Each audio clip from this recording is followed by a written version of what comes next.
السلام علیکم ورحمۃ اللہ وبرکاتہ۔ ناظرین، استقبال ہے فکر و خبر اسٹوڈیو میں رضوان احمد ندوی ملکی اور عالمی اہم اور خاص خبروں کے ساتھ۔ تو ناظرین، بڑھتے ہیں خبروں کی تفصیلات کی طرف۔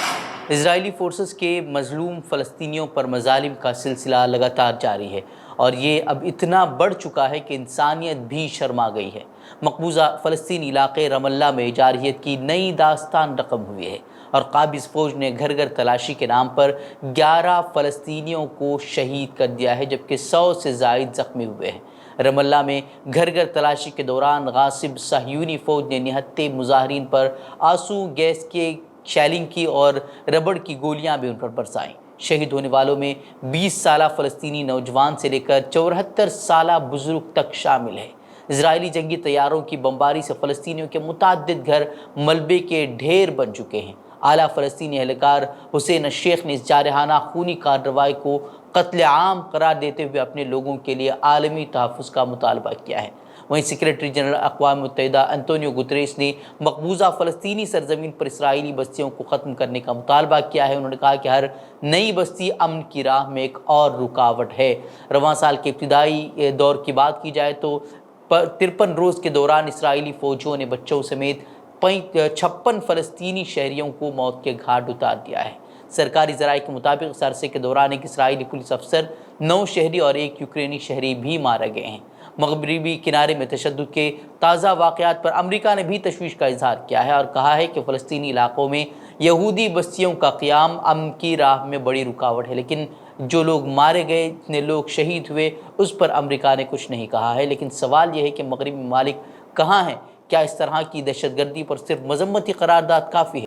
اتنی جارحیت کے باوجود اسرائیل کے خلاف کوئی پابندی کیوں عائد نہیں کی جا رہی؟ یوکرین پر خون کے آنسو بہانے کا ڈھونگ رچانے والے اب کیوں چھپے بیٹھے ہیں؟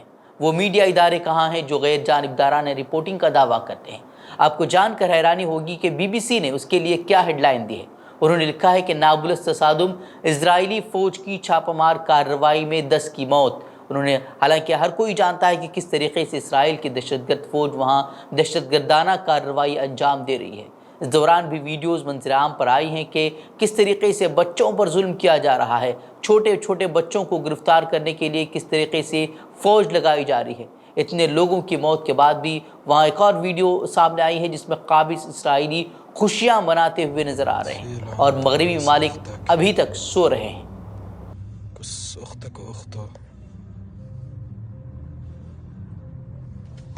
وہیں ہریانہ کے لوہارو میں 2 مسلم نوجوانوں ناصر اور جنید کو زندہ جلائے جانے کے معاملے میں کچھ اہم پیش رفت کی خبریں سامنے آ رہی ہیں۔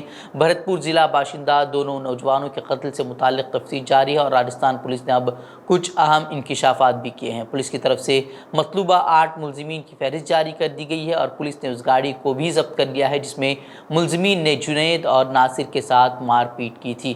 دوسری طرف ناصر جنید قتل معاملے میں ہریانہ میں راجستھان پولیس کے خلاف درج کیے گئے معاملے پر A D G Dinesh M N نے کہا کہ یہ واقعہ جھوٹ ہے اور ہمیں ہریانہ پولیس پر پورا بھروسہ ہے۔ وہیں جنید اور ناصر کو انصاف دلانے کے لیے ان کے گاؤں میں مسلمانوں نے شدید احتجاج کیا ہے اور مطالبہ کیا ہے کہ جلد از جلد درندوں کو گرفتار کیا جائے اور انہیں پھانسی کی سزا دی جائے۔ وہیں ناصر کے بھائی نے وزیر اعظم مودی سے کہا ہے کہ اگر ان میں انسانیت باقی ہے تو وہ بجرنگ دل جیسی تنظیموں پر پابندی لگا دے، ورنہ ان کی جدوجہد جاری رہے گی۔ بتایا جا رہا ہے کہ ناصر جنید کو انصاف دلانے کے لیے احتجاج کر رہے ان کے بھائی پر انہیں خاموش رہنے کے لیے بھی ان پر دباؤ ڈالا جا رہا ہے۔ انتظامیہ کی طرف سے بھی دباؤ ڈالا جا رہا ہے، پولیس کی طرف سے بھی ان پر دباؤ بڑھتا جا رہا ہے، لیکن اس کے باوجود وہ اپنا احتجاج جاری رکھے ہوئے ہیں اور انصاف کی مانگ لگاتار وہ کر رہے ہیں۔ پردھان منتری جی مہودے سے کہنا چاہتا ہوں، اگر آپ کے اندر انسانیت باقی ہے تو اس سے بڑی گھٹنا کہیں نہیں ہو سکتی۔ جو آپ کھلے عام شرن دے رہے ہو آتنکواد کو،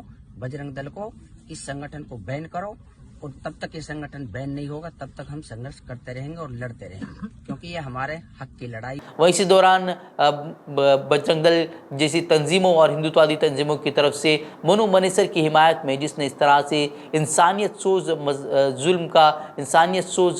جرم کیا ہے، اس کے حمایت میں بھی جو ہے وہاں احتجاجی مظاہرے جاری ہیں، وہاں پنچایتیں لگاتار روز وہاں منعقد کی جا رہی ہیں، جس میں مسلمانوں کے خلاف تشدد کے لیے اکسایا جا رہا ہے اور طرح طرح کی دھمکیاں دی جا رہی ہیں، اور اس طرح کی صورتحال بھی وہاں دیکھنے کو مل رہی ہے۔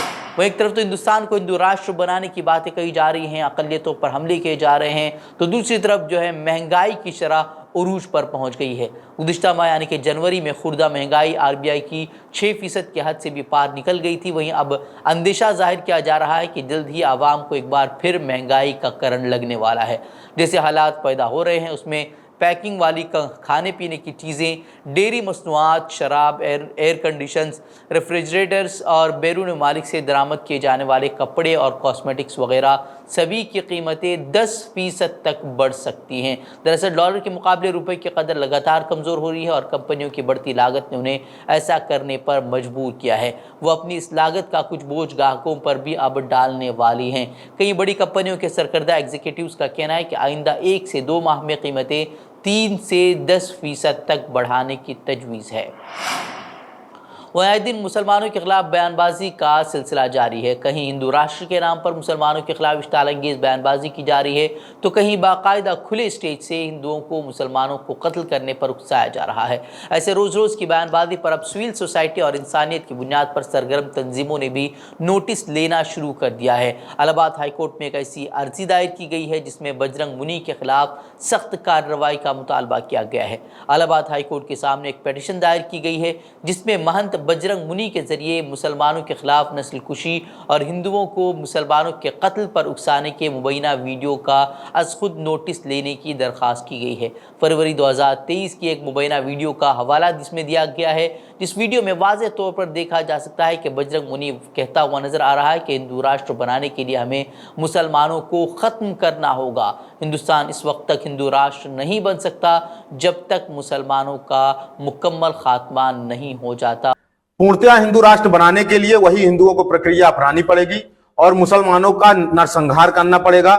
جب تک مسلمانوں کا نرسنہار نہیں ہوگا تب تک بھارت پورتیا ہندو راشٹر نہیں بن پائے گا۔ اور اس طرح کے بیانات کے باوجود بھی ہم نے دیکھا کہ کسی بھی طرح کی کوئی کارروائی ان کے خلاف نہیں کی جا رہی، نہیں پولیس کو کوئی فرق پڑتا ہے، جبکہ ہم نے گزشتہ روز ہی دیکھا تھا کہ ایک گانے کو لے کر UP پولیس نے نوٹس بھیج دیا اور کہا کہ اگر 3 دن میں اس نے وجہ نہیں بتائی، اس کا جواب نہیں دیا تو پھر اس کے خلاف سخت قانونی کارروائی کی جائے گی۔ لیکن اس طرح کے جو بیانات لگاتار سامنے آ رہے ہیں اس پر پولیس کا کوئی دھیان نہیں جاتا ہے۔ یہ کہا جائے تو غلط نہیں ہوگا کہ پولیس کی انہیں حمایت حاصل ہے، اسی وجہ سے جو ہے وہ اس طرح کے بیانات لگاتار دیتے ہوئے نظر آ رہے ہیں۔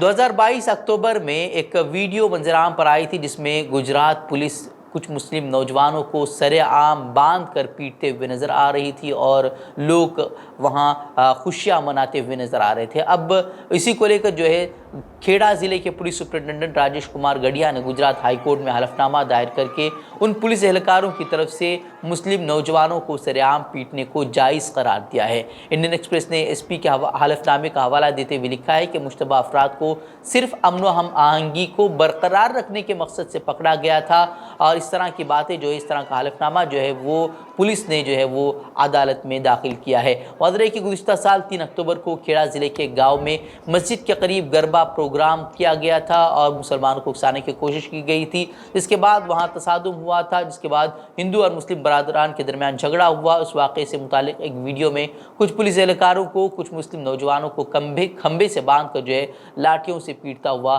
دیکھا گیا تھا۔ سوشل میڈیا پر وائرل ہونے والی ویڈیو میں سادہ لباس میں پٹائی کرتے ہوئے نظر آنے والے لوگوں کی شناخت کھیڑا ضلع کی لوکل کرائم برانچ یونٹ کے پولیس اہلکاروں کے طور پر کی گئی تھی۔ وہیں اکتوبر میں ہونے والے اس واقعے کے بعد متاثرین نے 15 پولیس اہلکاروں کے خلاف گجرات ہائی کورٹ میں عرضی دائر کی تھی، جس میں پولیس اہلکاروں کے خلاف توہین عدالت کے مقدمے کے ساتھ انہیں معاوضے کی بھی درخواست کی گئی ہے۔